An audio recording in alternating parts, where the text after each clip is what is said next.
Hey, folks. I know what you're thinking. Man, they didn't do season 7, episode 1. Where the hell are Ruthless and Revanchist? We've been busy. Very busy. That's one way So to put it. let's save the world the crazy amount of stuff that you and I constantly have to deal with on a regular basis, and get to um I I don't know what to call this season.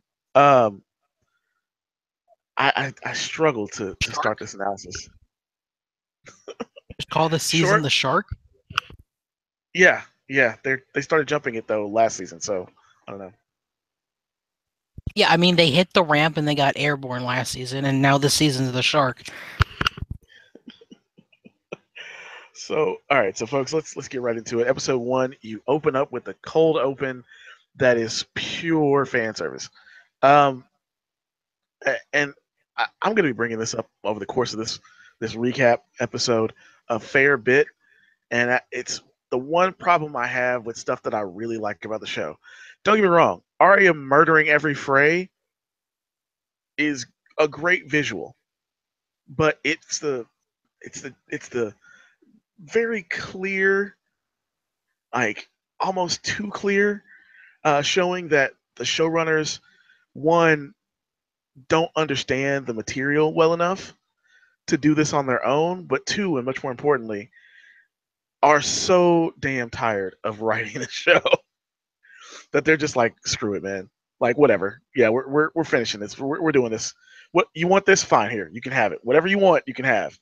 And it's because of this.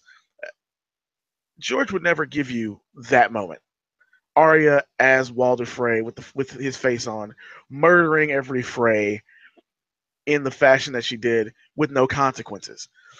And the reason why there'd be a problem is because if you listen to the episode, she was there for 2 weeks posing as Walder Frey, collecting taxes, giving the Lord's justice, banging his wife for two I hadn't weeks. even considered that last one. Yeah. Like Arya Stark was banging Walder Frey's wife as Walder I Frey. would also like to bring up a small. My memory might be slipping, but I don't recall that Arya Stark really had any prolonged dealings with Walder Frey to begin with in order to successfully emulate him for 2 weeks. Yeah, that's what I'm saying. Doing all of the work of the Lord. Like again, folks, remember, even though these are lords and ladies, in medieval times, where they're essentially just massive like governors. So if like they're beyond mayors, because mayors, yeah, that could easily be done.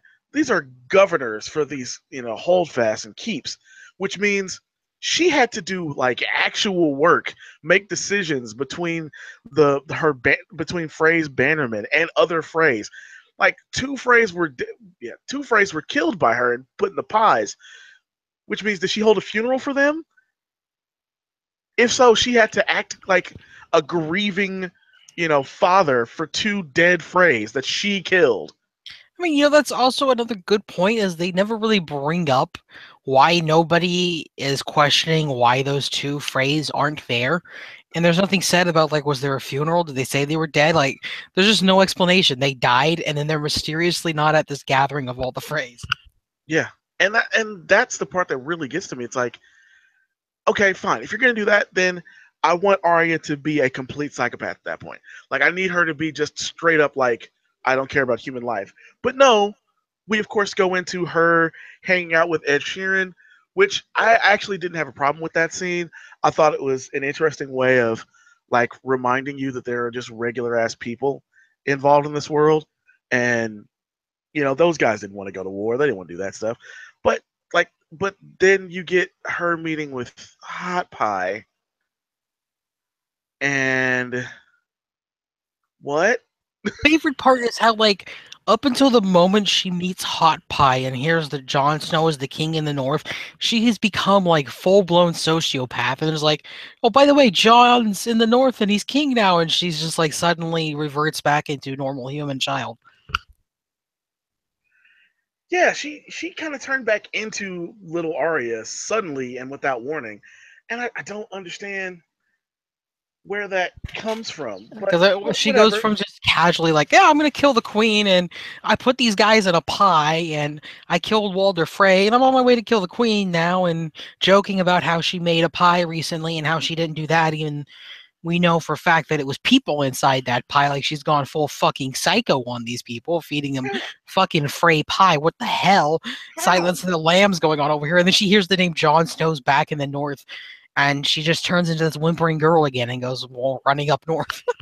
And then we get her with Nymeria, which is it would have been a really great scene, except for I I one I know George isn't doing that scene in the books. Like there's no way Arya meets Nymeria and Nymeria doesn't come with her. Like that. Like let's already get that done because she can warg in the books, which means she can legitimately make Nymeria come with her. Um, as far as but Arya's arc overall, it just bothers me. Now we got a really cool shot at the end of tonight's episode, with the clearly showing her uh, very close to Winterfell within a day's ride. So that'll be good. Getting to see her with Sansa, but she knows what Littlefinger did, man. Like that's gonna be some craziness. Like I can't wait for that. Um, but they might screw that on up that too. They on that might note, screw it up entirely. that is one thing I am seriously scratching my head about is travel times again. Oh, I was definitely going Brandon's to that next. So, Brand somehow gets from the wall to Winterfell, which is easily a couple of days ride. it's weeks. To It's literally a week. It's a yeah, week plus ride. I was being generous by saying a couple of days. Like she is no more than 2 days away from Winterfell when she's hanging out with Hop High and turns around and heads north.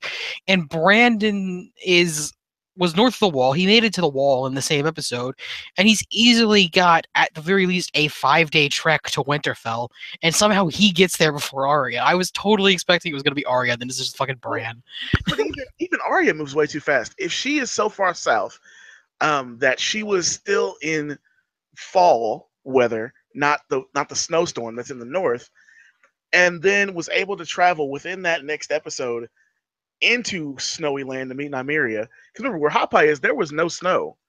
So she was able to travel there, and then she was able to travel far enough north to be in the snowstorm that the Hound and the Brotherhood Without Banners was in, and then still was not close enough to Winterfell. But Bran was able to come essentially that same distance in 2 episodes. Well, I don't know. Maybe she spent a lot. Uh, But who magic. cares? Because She got to the everybody's snow. teleporting now. She got to John, the snow and she got distracted and just started doing snow angels, and John just appears in Dragonstone.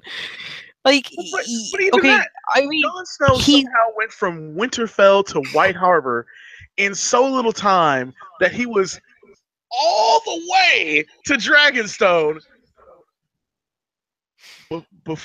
before they got word I've made it in that time for Euron had taken supper. everyone on the ships.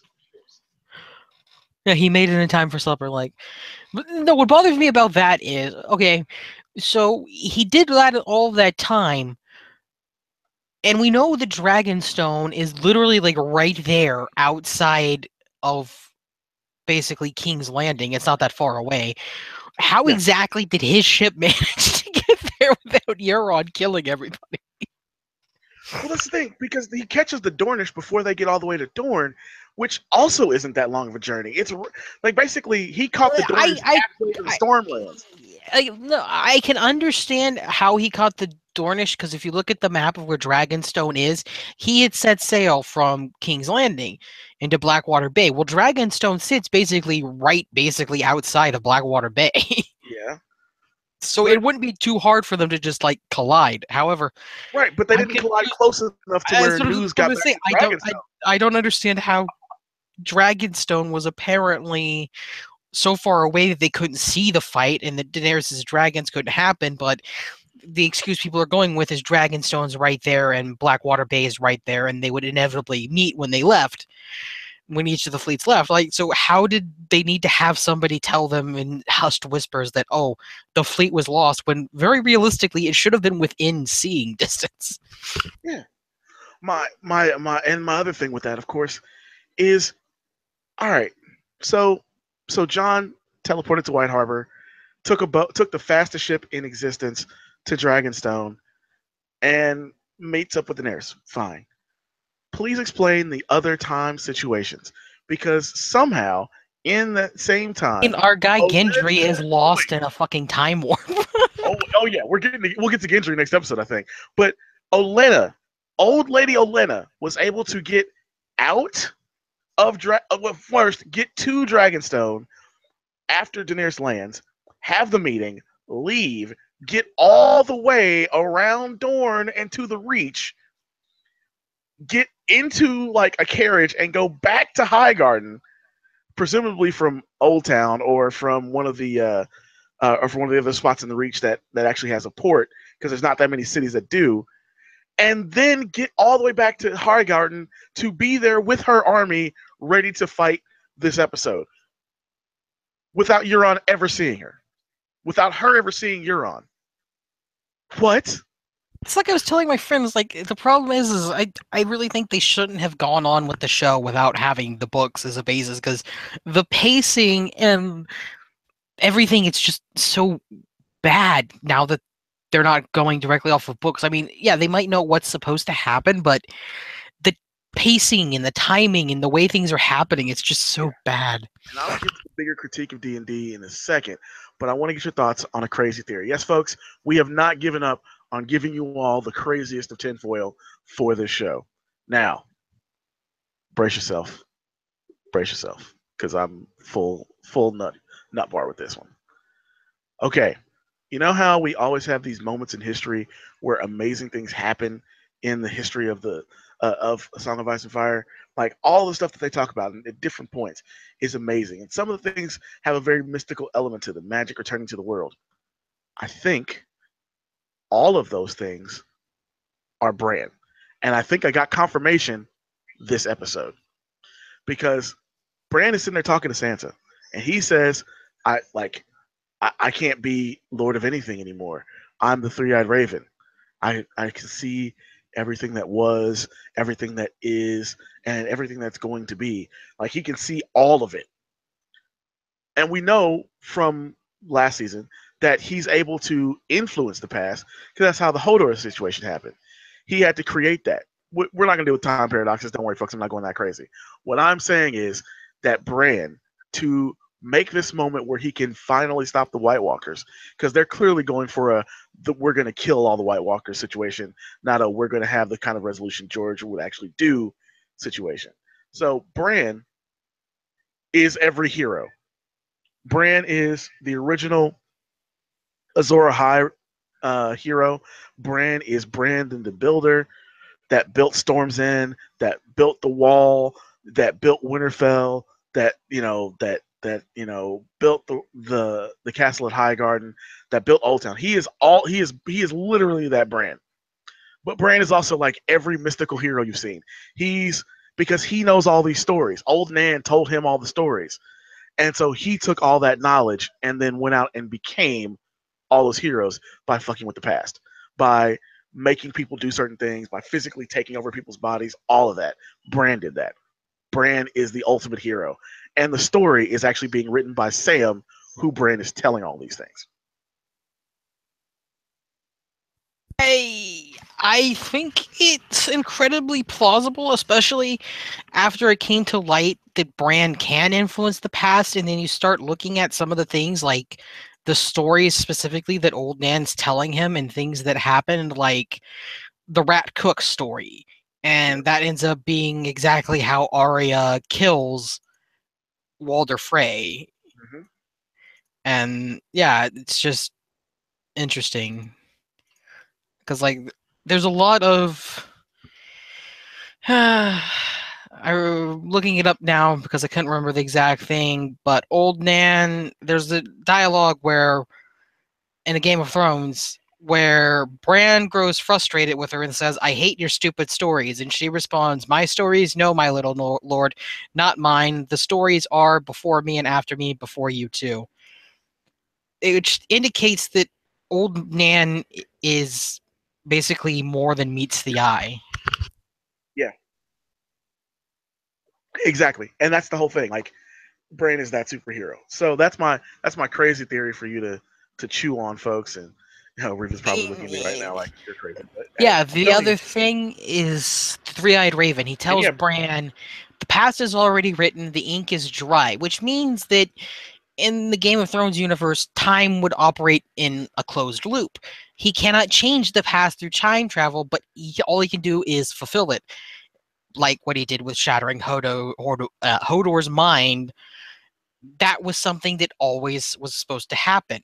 hmm So if time operates on a closed loop, anything he does by going back in time and altering something is something that has always happened. yeah, he was always meant to do those things. He was always meant to be that hero. Yeah, that's my thought process for Yeah, that. there was another scene in Game of Thrones where he has an inner monologue and he's contemplating his nurse after they tell them the story of Brandon the Builder. hmm Basically, thousands of years ago, Brandon the Builder had raised Winterfell, and some said the wall. Bran knew the story, but it had never been his favorite. Maybe one of the other Brandons had liked that story. Sometimes Nan would talk to him as if he were her Brandon, the baby she had nursed all those years ago. And sometimes she confused him with his uncle Brandon, who was killed by the Mad King before Bran was ever born. She had lived so long, Mother had told him once that all Brandon Starks had become one person in her head. Because they had become all one person. Him. So Yeah, I I mean, it want to. seems to be like hinting at that he is actually all of these historic Yes. Brandon Starks. hmm He is the last hero. He is Zor High. He's everything. He's literally all of them. Now, I want to get to something that I know you've picked up on. Um, your impression of Littlefinger, Oh, right? before we move on, one Okay. last thing. Bran, so this is for something that someone on Imager wrote. Bran will go back in time, build the wall, and people will ask the guy's name. He'll just say Bran. And thus, Bran the Builder, who will be the inspiration for his name when he's born in the present time. He'll be the one who will establish in the past that there must always be a Stark in Winterfell because he must ensure that he comes to exist in the present. Yeah. Yeah. I'm glad that somebody else has And that theory. I don't know how it's apparently, HBO also fanned the flames of this theory because it showed Bran the Builder being carried around on a platform, indicating that he may have been paralyzed. It was in an extra about the history of Westeros on the Thrones DVD box set. There you go, folks. Brandon is every hero. Which I can provide you the picture. John is looking at us right now like, really? I'm doing all this because my little brother is going to become every hero? Yeah, John. Yeah. That's what's going to happen. Uh, I'm doing this. So Everyone, Littlefinger. my heroes is my little brother. Yeah. He put a knife in my heart. Okay, I want to get back to the line he put a knife in my heart. Why don't you just tell anybody else they put a knife in your fucking heart? Seriously, why isn't he telling the world this story? All right, Why? Why if am I the twice keeping it a blessed man secret? is gonna be because Jon Snow has has been given a Valyrian steel blade. He's become Lord Commander. He's been murdered and resurrected. Now he's got like now he has a whole kingdom. Like all of it. Freaking he was like, they put a knife in his heart. He took a knife to the heart for his people. And Joffrey was like, stop spoiling my secrets. Like, don't tell How my are they? secret. How are they supposed to believe there's an army of the dead if they know I came back from the dead? Oh man, it's Let's play craziness. down the But Messiah aspect. He put a knife yeah, in my heart. because the Messiah aspect actually would fit and explain all of the people following him. Because there is no reason, especially now that Bran showed up, there is no reason that he should be king. Bran shows up and they just like tear the banners down and put the right ones back up. Send him Yeah, a raven. You've been uninvited. this is still the North. This is still Yeah. like they are extremely They traditional. they they send him a raven that just says, "If you come back, we'll cut your head off for deserting the Night's Watch." Nobody's believing this. They put a fucking knife in your heart, shit, John. Yeah, the thing is, the whole Night's Watch can vouch for this. Like they all know that's what happened. Melisandre can vouch for this, and he sent her away. And Melisandre's in Dragonstone, and rather than explaining, yeah, Jon Snow, he came back from the dead. I did that. She's like, no, Jon Snow's here. I'm going back to Valentis. She's going to Volantis, which doesn't make any sense. sense. Why is she going to Volantis? Like, send her to a shy. Send her to Marine. I don't care. I must But go to don't. Volantis off screen where the developers What's don't in have to pay me Volantis? anymore. And you can't get back from there fast. Well, actually, I take that back. You can get back from there fast. You can get back there instantly, apparently, because Bravos is no trip, like Yeah, either. Like, I mean, again, this also leads me back to the horrible disappointment that was the beginning of season 7, and finding out that literally what happened is the people from Dorne sailed across the sea to Daenerys and then sailed back to Dragonstone. Because my theory had been, remember at the end of season 6, oh, they must have sailed to Dorne and took off from Dorne because nope, there were Dornish ships and stuff. nope. Nope. They all sailed out there, hooked up with Daenerys, and then sailed to Dragonstone. I could even see if that was like, well, she needed the extra ships to get the army there. No, because the all of the Ironborn were there to give them ships to get the troops back. They were fine. They literally brought every Dornishman that they could and every Reachman that they could, along with Olenna Just and to Hilari land and the on Sand Snakes. Dragonstone, the empty castle, and then proceed to send the Dorns back How to is that Dorne where they all empty? die. People live there. Oh no, People apparently Stannis like just kicked everybody out when he like marched north. And nobody bothered to take the castle back. Like, yeah, they've been fighting a war against this guy and he abandoned the castle, but why bother go claim it? nobody took it. Not any of the other the Which Storm also Lords. which None of also brings not another question. Euron. How exactly is a castle sitting on a mountain of obsidian that nobody that owns this castle knows exists?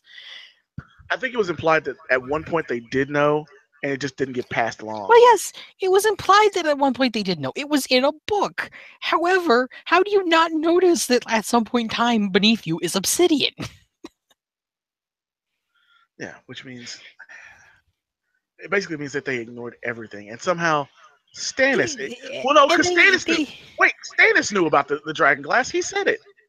apparently he felt the need not to relay that information to anybody. But how did Melisandre not know? Because she was there when he said it. Apparently they forgot about that. Oh my! Like, and this kind of like we're gonna get to that. It's a whole critique on the showrunners, but I want to get your thoughts on Littlefinger because Littlefinger, what is he doing? What is is his plan Littlefinger at this point? is Littlefinger also Bran? Because I thought it was kind of interesting that he had that whole speech about everywhere at once, and the next thing you know, Brandon's propped up against a tree saying the exact same damn thing. Yeah, I wonder if that is. I wonder if Bran, when he gets older, figures out how to walk again and becomes Littlefinger and goes back in the past. That would explain why he can teleport. He, That would explain that the would explain why he teleporting. can Yeah. teleport. He just fucking wargs back into the past at some point. Oh wait, I just realized how he could do it. He could warg into a faceless man, so his consciousness is inside a human being, kill his original body, and just keep that face. Because apparently every faceless man knows how to switch faces, and it comes with their whole body as well. I was about to say that was another thing that bothered me about Arya is like she put on the face and suddenly she was a full-grown old man. Complete with I a didn't think dick. it worked that Again, way. complete with a dick. I didn't think it worked that way. I Like, mean, Walder clearly Frey the banged land his of wife and random women in the twins. She clearly had to do some of that during the 2 weeks.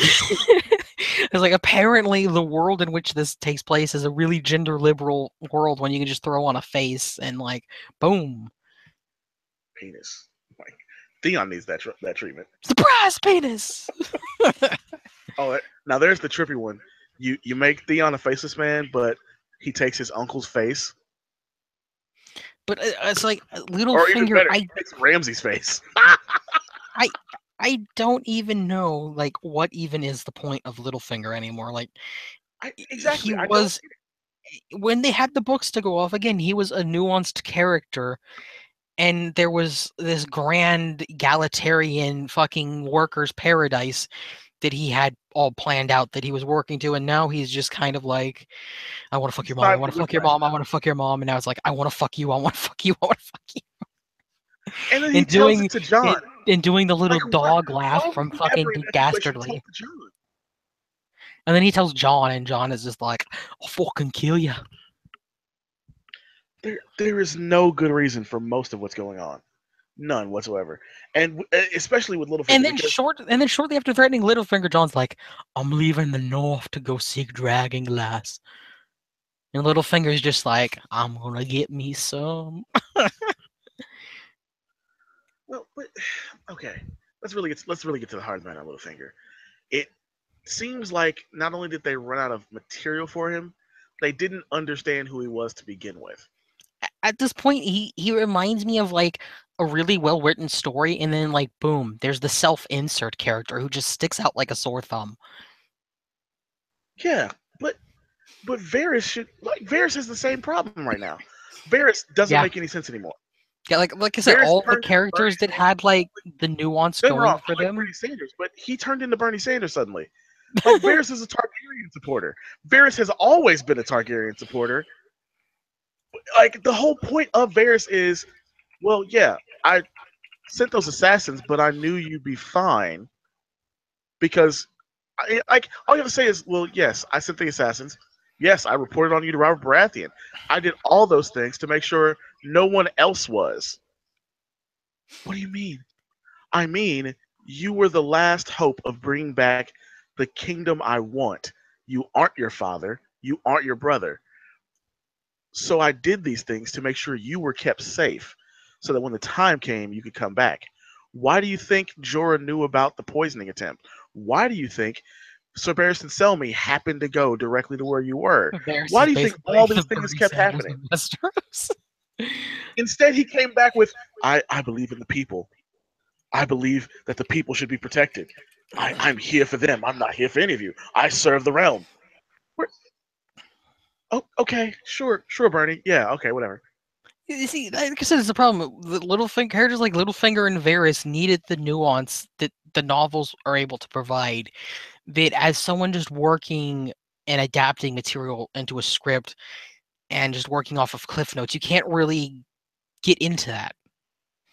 It's like Yeah, because the motivations are pretty clear in the book regarding what the characters' thought processes are and what they're doing, and I mean, there's some ambiguity that's there for storytelling purposes, but you have a general idea as to what is motivating this character, and then the books stop and everything just like scatters like so much buckshot. it really does, and it really annoys me. I'm not gonna lie to you. Like I've been very angry by all of this. Um, though I wanted to kind of get to the only real good thing that's going on, and that's Euron Greyjoy. That's literally what everyone I've talked to about season 7 has said. You're on Greyjoy. They have somehow fixed Euron Greyjoy, and I think I figured out how it works because they have this truncated timetable. Euron Greyjoy doesn't have to do a lot of the other stuff that makes him infamous in the books. The whole, Aaron Damphair stuff, um, the Bay of Blood situation that he's clearly trying to do right now, like all the stuff that all his machinations, the dragon horn and the dragonbinder horn, excuse me, and all of the other things that he does no longer need to exist. And yes, he teleports, but the show did something very interesting, and I noticed it again this episode that they did the last episode as well. Remember when Euron attacked in the middle of the night on the ships? Yeah. Did you notice how you couldn't see the ship when it rolled up? Yeah, I The noticed that. silence rolled up like a literal silent ship. It you it looked like it was just the night coming at them, and then suddenly, boom, Euron crazy on the hull with his boarding ladder. Like, ah, I think that's what they've decided to do with him, and that even though like it doesn't tell you why he's able to do that, because obviously in the books it seems like maybe he has some weird thing going on with the warlocks making the wind work for him or something, but it doesn't tell you that that's what's going on in the books. Here they've just gone full on superhero with it. Like, no, the silence at night can move absolutely silently. It can get anywhere. Same thing with Euron's fleet. Somehow Euron's fleet was missed by every single castle um, along Dorne and the Reach, all the way up to the Westerlands, in order to attack from behind Grey Worm and the Unsullied. Um, and it's because he's a superhero. Like they are literally just giving him magic powers. Like they're not saying he's magic powers, but it's very clear. Like the silence can move fast, like faster than every ship in existence, and no one can see or hear it coming. Also, oh my god. Speaking of Grey Worm's attack in the fleet and everything, it was like, Jesus Christ, in 3 episodes, Daenerys should be contemplating suicide at this point because she has lost every ally and has been outplayed on every fucking move. Yeah. Somehow, all of this is going on. Meanwhile, the second strongest army. Somehow the Lannisters now have an army again. I was I a don't little know. fuzzy on that one. The I army don't, my father raised was still just sitting in Casterly Rock. it's like no, they weren't because Tywin I'm himself pretty said, sure. I'm pretty sure there was this whole big thing about how they got their asses kicked fighting Rob Snow. And wait a minute, you literally, Jamie, just talked about how Rob Snow kicked your ass, but somehow the army that Tywin Lannister rose and trained is still just sitting in but Casterly Rock but perfectly even fine. beyond that, you had 5 Lannister soldiers randomly keeping the peace that weren't part of the army. Yeah. So the Lannister army had been being used to fight the Brotherhood without banners randomly throughout the Riverlands, and then keep the peace after they left from other bandits. So how? How? Mahal. That's what how. And that like all right, so we're gonna like I said, Euron Greyjoy is amazing. I love this week's scene. I loved every Euron scene so far. Um, okay, all right. Indira Varma is an actress that I absolutely love. However, D&D's decision to literally prostrate themselves before her in hopes that she will bang one of them has fucked everything in every way possible. And I know folks are saying like that's really mean for you to say, Matt. Guess what? It's the truth. The Dornish plot should have been Duran Martell doing the machinations he does in the books, which is amazing, and setting up for possibly being betrayed by her, certainly. But it should not have been, all right, she's going to get revenge for her lover by killing his beloved brother that couldn't walk and then suddenly be put in charge. That's not how the kingdoms work. There are always other houses, but we haven't seen any Yeah, other Dornish houses. I remember we talked about that in season 6, how utterly pointless they had made the entire Dornish plot, and it feels like they made the Dornish plot pointless, and then So they 3 could, episodes into season 7, they just killed Dorne altogether. yeah, because they've killed all the Sand Snakes except the daughter.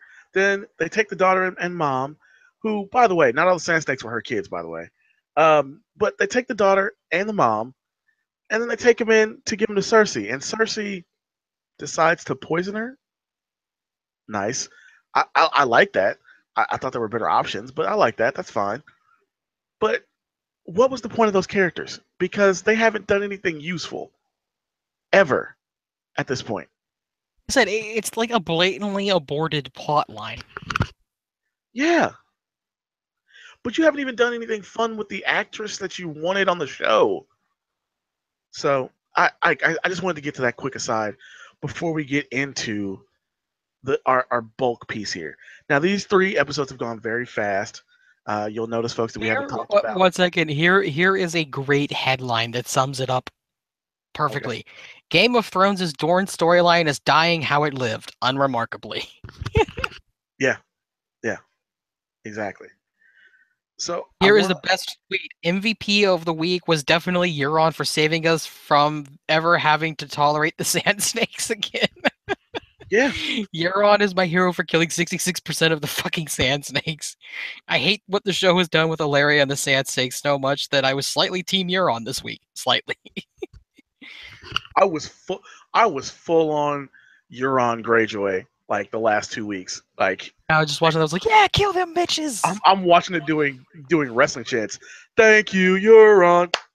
Thank you, Euron. Oh, and I loved the scene where Theon Greyjoy just jumped into the ocean and somehow Right. survived floating there. But here's the thing: they're making like they're pulling shit on him for doing that. But it's actually the smartest thing he should have done. Okay, I know my sister is alive. Euron's not going to kill her. If I stay alive, Yeah, but I it's can then not the go it's save not the her. Ironborn thing. It's not the Ironborn thing to do. But that's bullshit because the Ironborn do that. They The put Iron Manaf and Maha like the Ironborn have suddenly become a suicide pact. like yeah, pretty much yes. Like, hey, if there's any way you can fight and die, you're gonna fight and die. Wait, what? Oh my god, that is another thing that bothered me technically about it was the Greyjoy on Greyjoy fighting that took place. They all wore similar armor and were wearing similar sigils. There's no way that fucking friendly fire did not go down in that battle. I mean, Euron obviously does not give a fuck, but I am sure that people who were crew on the same ship were killing each other by accident in that fuck. Yeah. It's like it's Greyjoys fighting Greyjoys, and they all look the fucking same. Like in this episode when Theon got picked up, I thought he was getting picked up by Euron's people. Oh no, I did too. But that whole scene on the boat, like, yo, she's dead, and now Theon's in charge. You would never talk to Theon like this. I mean, technically, that's not how the Ironborns work, though. Like, if she died, Theon would technically not instantly become in charge.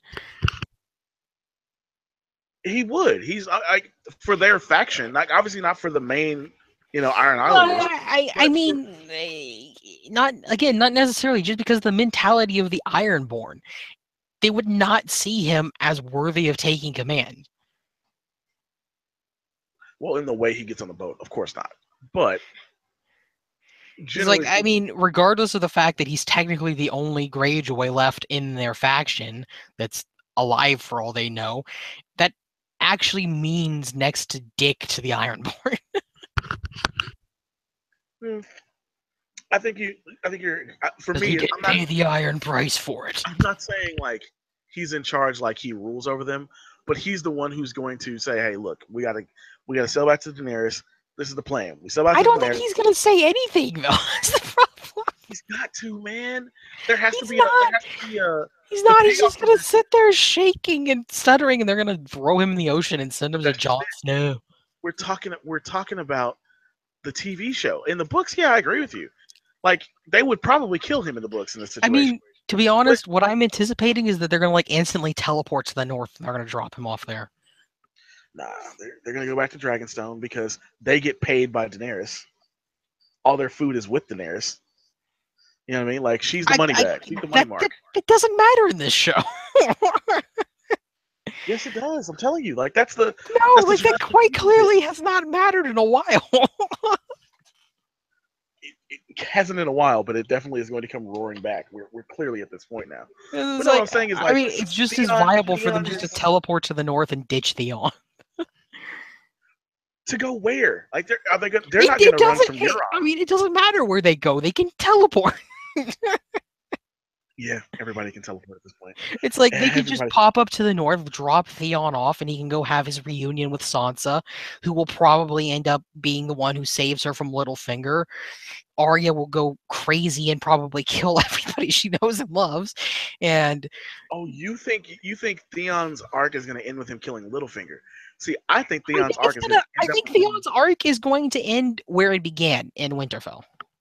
No, I think his I arc is. think. I think I think all he's going to end up roads. in I Winterfell think because all roads lead back to Winterfell for Theon because he lived in the North for so long. It's impossible for him to be a proper Iron Islander anymore, especially since he had his dick whacked off. Like yeah, he has but no confidence at all. He'll end up like becoming a fucking Night's Watch maester or something. no, I think he's going. I think he's going to reunite with John on Dragonstone and go back with them to the north that way. I mean, that's also possible, but I It makes no also sense feel because like it's entirely he's never possible that they'll answered just to the rest of teleport. the Starks. You know what I mean? Like he's never answered for Yeah, I mean, Winterfell. he's never answered anything, but he had that whole little friendship with Sansa at the end when they got separated, to the point that I feel like it's entirely viable for the show just to teleport him to the north and then have the ship teleport back to Dragonstone. Something like that. Yeah. So that really kind of. I think that's it. Well. Like Oh, I just finally we're feel gonna that get his Braun arc again. is just gonna take him right back to the north. Finally, we're gonna get Braun again next episode. We saw Samuel Tarly's dad. Um, uh, Heartsbane still missing. Also, I can we thought, take a oh, minute to address the fact that Samuel Tarley, who has absolutely no real medical training, was able to to cure fucking grayscale. yeah to perform an extremely complicated medical procedure with no real training just because he read the book and followed the instructions. Like that was just legitimately his Well, excuse yeah. for how he was able to do it too. He's just like, I read the book and followed the instructions. And the maester just stared at him like, boy, I should smack the stupid out of you. Well, that's what the showrunners are doing. We Yeah, read the notes and followed the instructions. yeah. I We was don't just have like, anything else because we're not embittered whatsoever. Like I feel like certain characters are just showing off like the problems of the showrunners. But let's talk about that because Jorah gets cured in a night. yeah, it's like they peeled it off, applied the solve, and next thing you know, he's ready to go. But I think this is also the problem of time is not being represented in a meaningful way because it had to have taken longer than a night. But they only had the one extra day. Like he said, like yo, you got like one day and then you're out of here.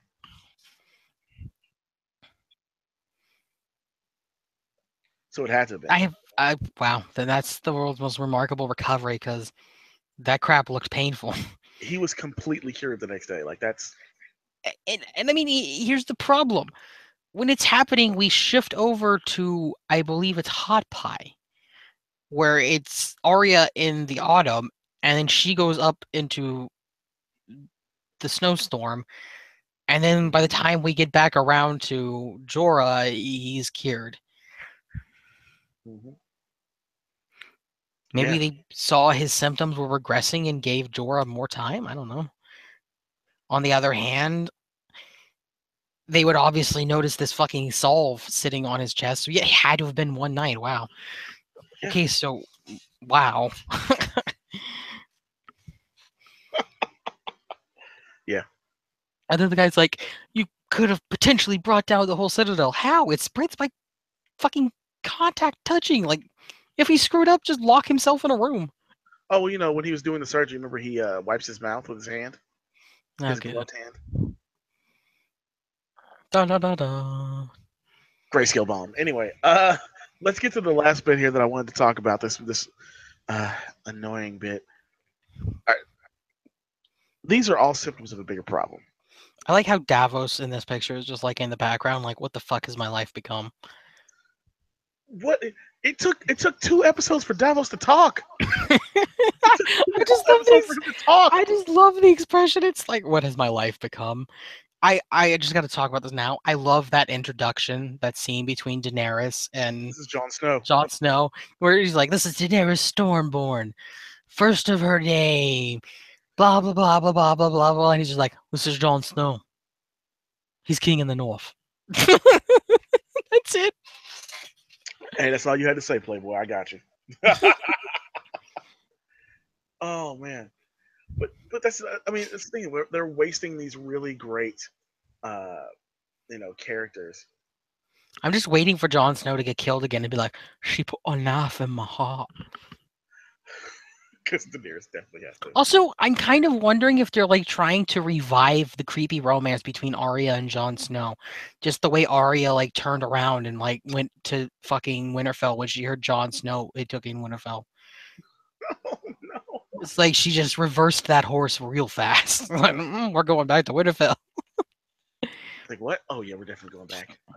We're You going go, "What's back. that? Jon Snow's king in the north, you say?" Back to Winterfell. And then Brandon happens to show up before her, bearing the news that he's not actually Ned Stark's son. It's like, bum, bum, ba, ba.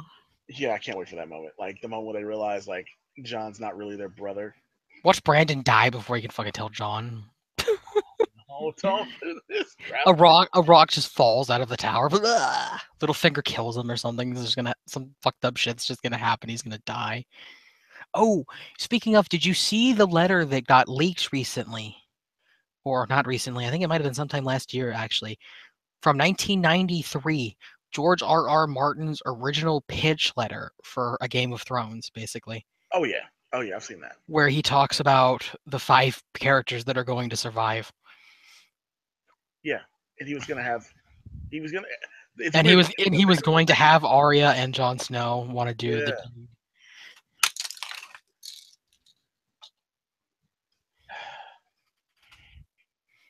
I don't know what to do with it, man.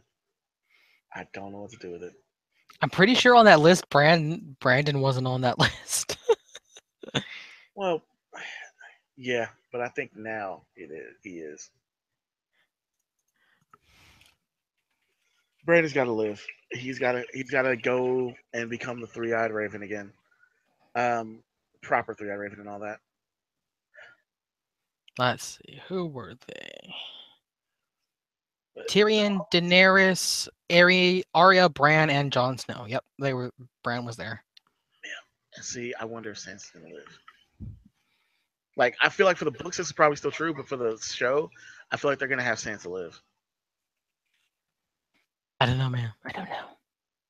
I feel like I she's mean, gonna live and marry there's an somebody. article from 2017 called Seven Reasons Why Sansa Stark Will Die on Game of Thrones. Yeah. She's not part of George R. R. Martin's original plan. Her story is almost over. She might betray Jon. She's too close to Littlefinger, and she could become Lady Stoneheart. 6. All the Starks will die, and Maisie Williams will be so sad. Maisie Williams said so. Oh, oh man, I cannot wait. It's gonna be great. Oh, why? Why is this? Why is this still a thing? Anyway, so I wanted to get to this because I want your thoughts on this. Roll new characters. Yeah, because people are gonna die. Um, okay. People are gonna die very. I guess we could say very quickly here in the next few weeks. Look at Jon Snow though. They can't put a knife in his heart anymore. Well, Melisandre's. Well, and that's the other thing. Melisandre's coming back. She's going all the way over to Essos to come back later. Oh, I love how she's like, I'm going to Valentina, blah blah blah, and I'm gonna come back to Westeros and die. And by the way, you're gonna die here too, Varys. And Varys is just like, what the fuck? How do you do this? Just that gif of that blonde guy that I like to use where he's going, what the fuck? I just imagine that was playing in Varys's head when she said that.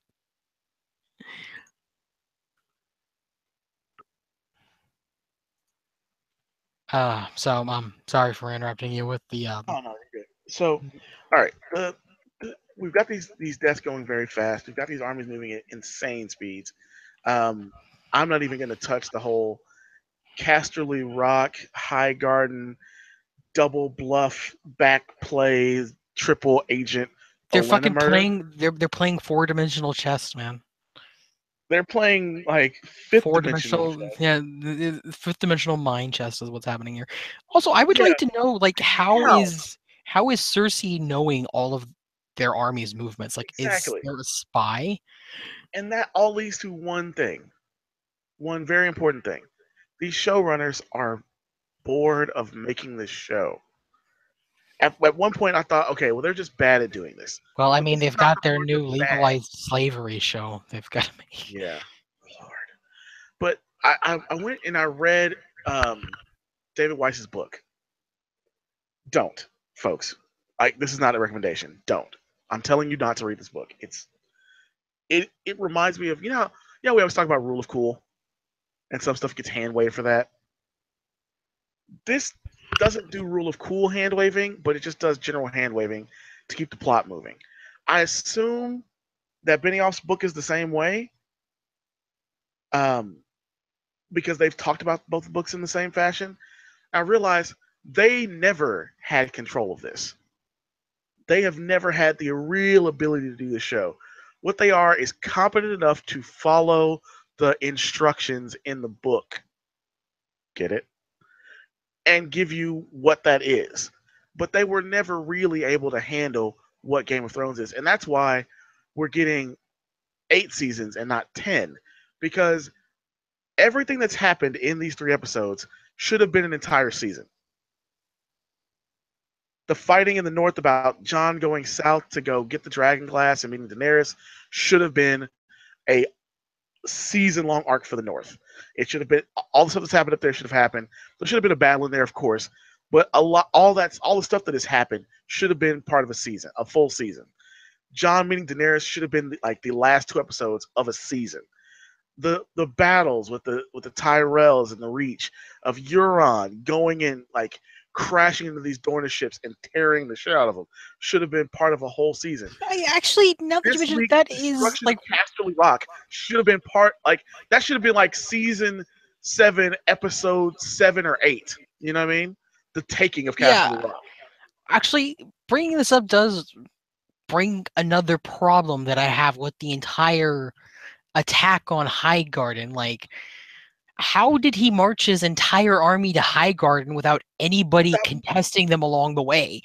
how do you do it without anyone telling Highgarden, hey, you've got people coming? How did this happen? The Unsullied sailed all the way around Dorne, up the Reach, and into the Westerlands, and not one spy, not one scout who had to go ahead of them was able to see that the main army left the gates and marched all the way from Casterly Rock to Highgarden. Folks, if you look at a map for Westeros, that is almost as far as marching from Oh Winterfell yeah, to the Vale. don't forget the fact that not only did they all march out of Casterly Rock, they marched out of Casterly Rock with literally everything that was in the Lauders. Yeah, all They the they, all they the left all with the all flies. the food. Granted, they have less troops now, but somehow 10,000 troops looked a lot more like 100,000. But whatever. And They that's another complaint. Is like, 10,000. why And has Tyrion suddenly become so stupid as to think that Casterly Rock is the most important strategical goal that it bears taking? Tyrion himself knows that there is no gold anymore in Casterly Rock, if I remember correctly. yeah, he's aware. Two, he knows that Cersei doesn't give a shit about Casterly Rock, or at least he should. Yeah, she has what she wants. She has the Iron Throne. What does it matter to her if Casterly Rock falls when she can? He's making chess moves and she's playing checkers. Yeah, yeah. And that's the thing. That's Like, the other thing about this season I just like is like suddenly wait, Tyrion has wait, become like there's really more. dumb. We know that the Tyrell army was in the 100,000. They were legitimately 100,000 strong. So you mean I to guess tell that me I a guess that hundred one scene they thousand had. lost to 10? No, To I guess that one scene they had where Jamie was trying to convince them to defect, they all just fucking ditched the Tarleys. but that's the thing. Like, Olenna had control of that army. Most of them had been with her when she went to go meet Daenerys. Even if the Tarleys and his other bannermen left, they weren't the largest part of the Reach's army. The Tyrells literally had the largest part of the Tyrell army. So how did this happen? How? Again, the confusing thing is like, I guess that scene where they were like, da da da da, and they're trying to bribe over the Bannerman that I guess what the majority of the Tyrell army defected and just didn't show up. Apparently, apparently, I don't. I just there's so much stuff for that. But that brings us back again to There was like the a showrunners. few hundred people They from the don't, Tyrell army. yeah, they don't understand. They don't understand the material enough to have done the stuff without George helping them, and maybe that's why George stopped working on the show because they were trying to do too much traditional TV stuff. Because all right, I want you to think about this. Even my love of Euron Greyjoy is fan service. Even killing off the Sand Snakes is fan service. All the stuff they're doing is traditional TV rah rah. The heroes come back to win. The villains become, like I said, dastardly, suddenly and without cause. Like they seriously, for all the nuance of blowing up the Sept of Baelor and not caring when her son dies, that turned into her just being, nope, I'm evil. I'm just evil to be evil now. Yeah, pretty much like When that's Arya that's murders with no, like Arya had trouble killing, and now she has no trouble killing, but still wants to be human, but was cold to her, like one of her closest friends, and her wolf doesn't want to be with her anymore. Like that happened.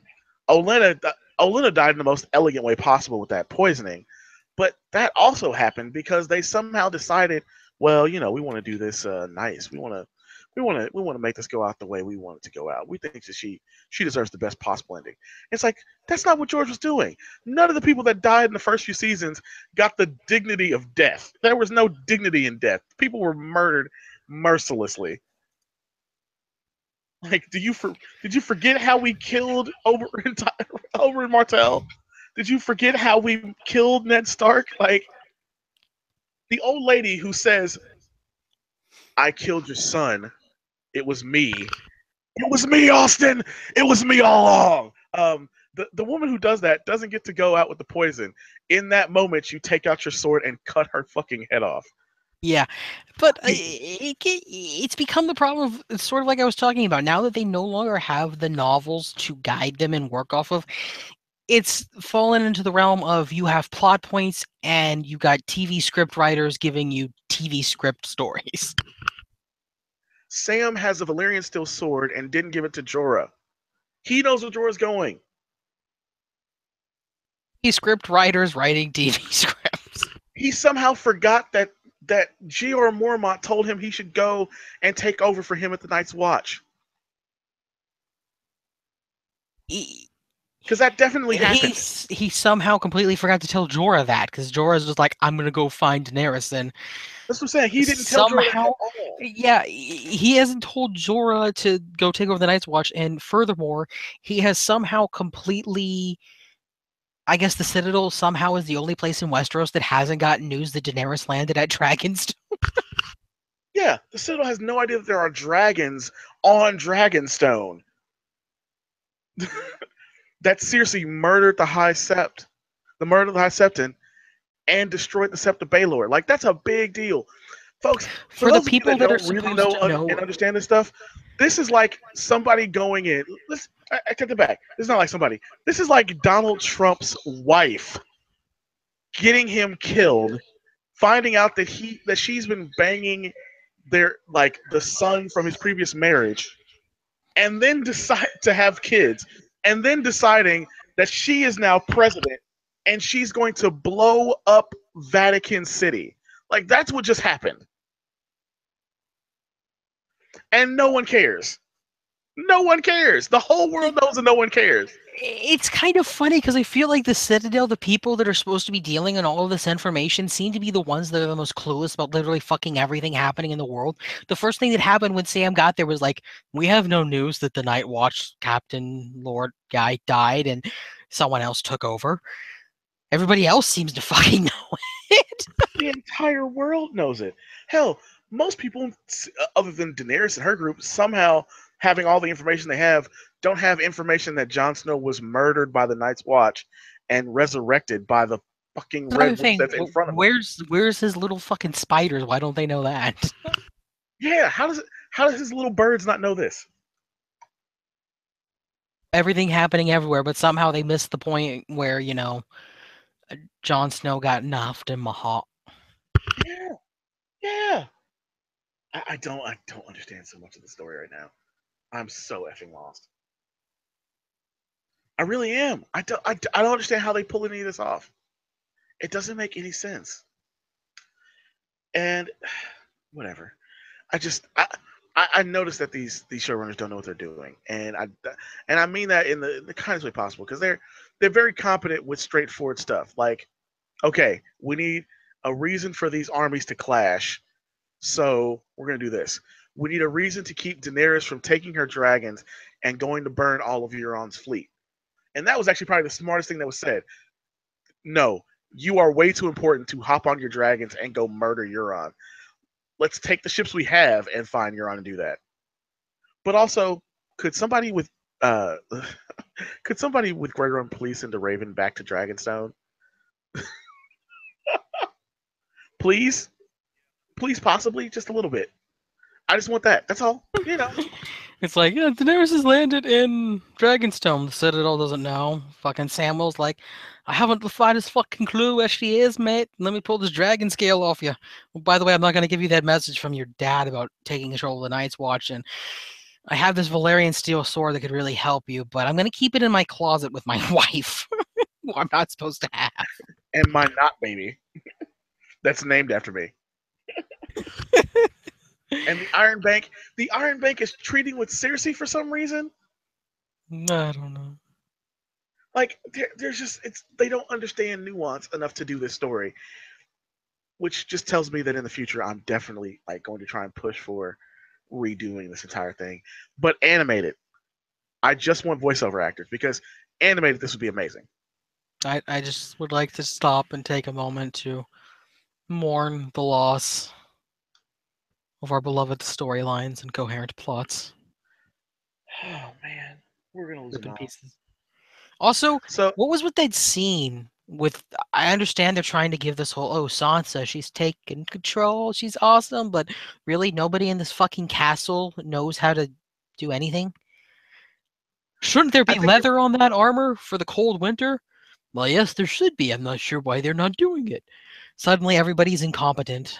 I don't think it was. I think it was a chance to show her like just governing, and they couldn't think of things to have each one of them do because clearly they each dropped off with a different piece of stuff to work on, and so it was trying. They were trying to do the Aaron Sorkin walk and talk, but they couldn't get it right.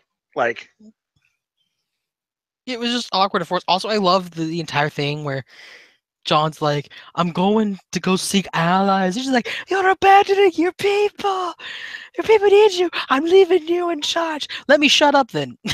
why aren't they having any of these conversations in private before he addresses the lords? Like it's your Right? sister, man. Like, you could have She told her ahead of time, like, granted yo, lady, I'm at going every down turn, south and you can take over. but that's just it. Like at every turn, she has fucked him over and then tried to be helpful afterwards. Like last season with the Battle of the Bastards. Don't do what Ramsey tells you. Okay, why? What should I do instead? I don't know. Just don't do what he tells you.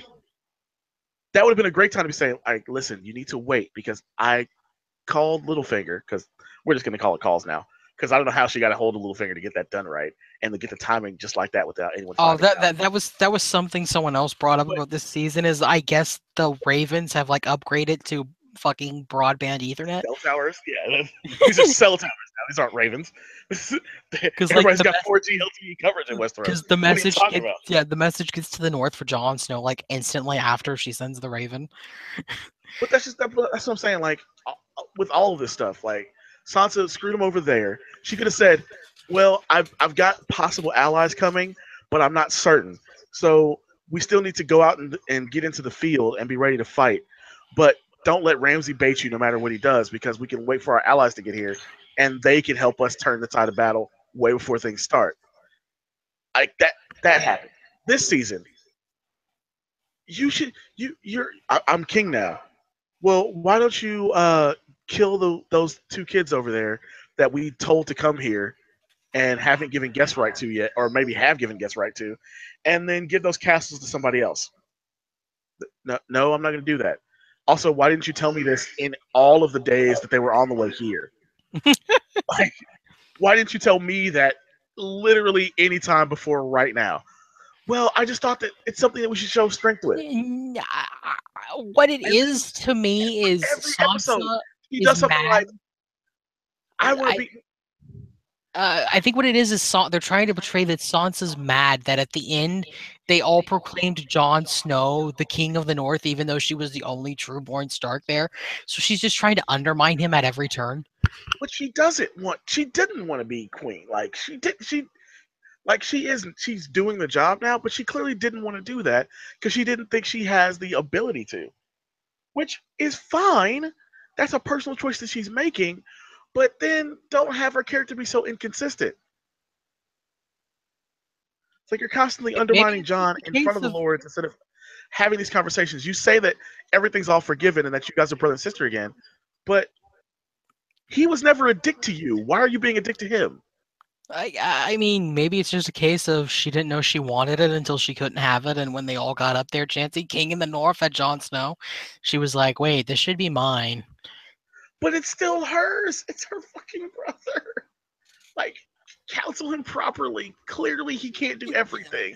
I You mean, you had got to to think about it sort of. recruit everyone. She has Littlefinger whispering in her ear too, like it was your army, your castle, your Stark. Yeah, but that's the thing. Like, Littlefinger's there only because she said he can keep staying there.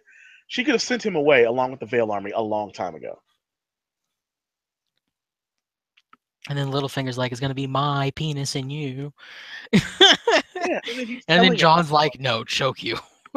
like, if you touch my sister, I'm going to fucking kill you. Meanwhile, he's just like going around Winterfell, leaning over and whispering to everybody, I want to bang Sansa Stark. In front of Brienne, like Brienne is still there. Yeah. Brienne will kill you, dude. Like, I'm not going to fight them. I'm going to fuck them, and all my fucking is going to be Sansa Stark now. Like, no, it's not. No, it's not. But I want to get this out here because we've been going for quite a bit here. I'm frustrated, people. Like, I'm hoping this gets better because for every good thing I see it as the result of them screwing up something in the plot.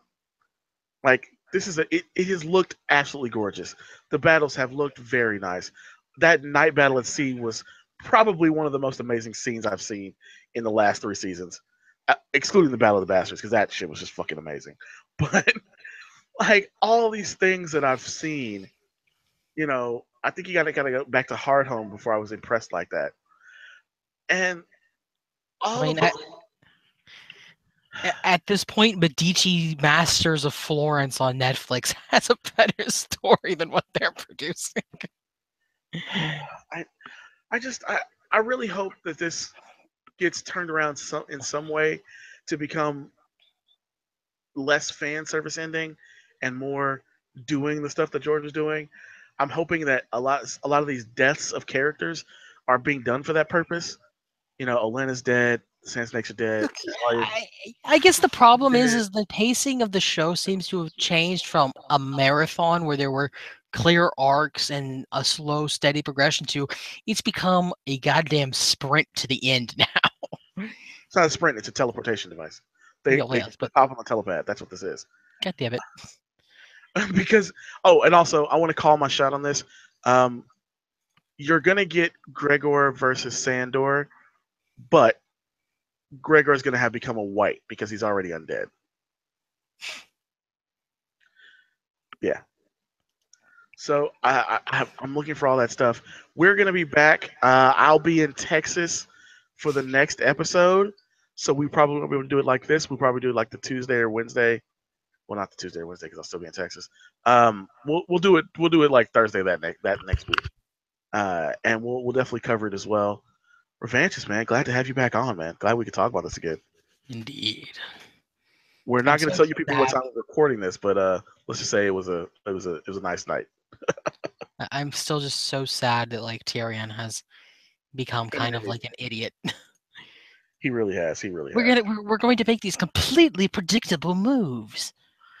Oh But my god, but why is also everything they aren't failing? predictable moves, and I don't know I don't know how Well, I mean, Cersei and Jaime figured them out. taking Casterly Rock is a predictable move. Yeah, but sending the If Dornish and like now sending I'm the saying Iron that to the Dornish that back. wasn't necessarily predictable, but taking Casterly Rock was totally predictable Yeah, because but wasn't they the know point to Tyrion and they have? know how he thinks. Oh wait, hold on. Whoa, back up, folks. I know we were doing the sign off here. We got to back up for something real quick. The Tyrell army. Okay, Hmm. the Tyrell army was supposed to start marching to King's Landing, so they got there the same time the Dornish army got to King's Landing with the Ironborn, so that was being executed at the same time as the Casterly Rock invasion. So how were there soldiers to kill at Highgarden? I mean, there might be the basic garrison. But it seemed like it was their army that was there. I mean, not really. Like you didn't really see much of the fight, and you only saw a few dead bodies. Well, yeah, but in the after episode, they said that, like they were just trying to cut to the chase on that. They didn't want to have the long drawn out battle. Well, yeah, I know, but again, as you pointed out earlier, the Tyrell army had easily 100,000 soldiers, Yeah. and you could still garrison a castle with just a few hundred soldiers and still have a pretty decent battle. The best part about all this, and we're gonna sign off with this, folks. I promise. But the best part about this whole season. So, all right, I know you've read the books, so you know this. You know this as well as I do. The largest fleet in Westeros was not Euron's fleet. It's the red wine fleet. And Olenna is a red wine. It's literally her home fleet. But it's never shown up. Ever. Not once. Yeah. The largest fleet in the history of Westeros, like, doesn't exist. It just doesn't exist. Oh man. All right. So we're gonna go, folks, because I gotta get less ragey and more relaxed and get some stuff done this morning. So we will talk to you guys next time. Thanks for checking us out. Welcome back to Game of Thrones. And I promise we won't spend 3 episodes before we come back again. Though next season we may just do 2 halves for that review. This season though we're gonna try and get all the rest of them for you guys. It's just the late start kind of did us in a bit. So take care. See you next time. I am the Ruthless Wonder, not a Ruthless Wonder. You've been listening to Ruthless and Revan on Thrones. We out of here. Peace.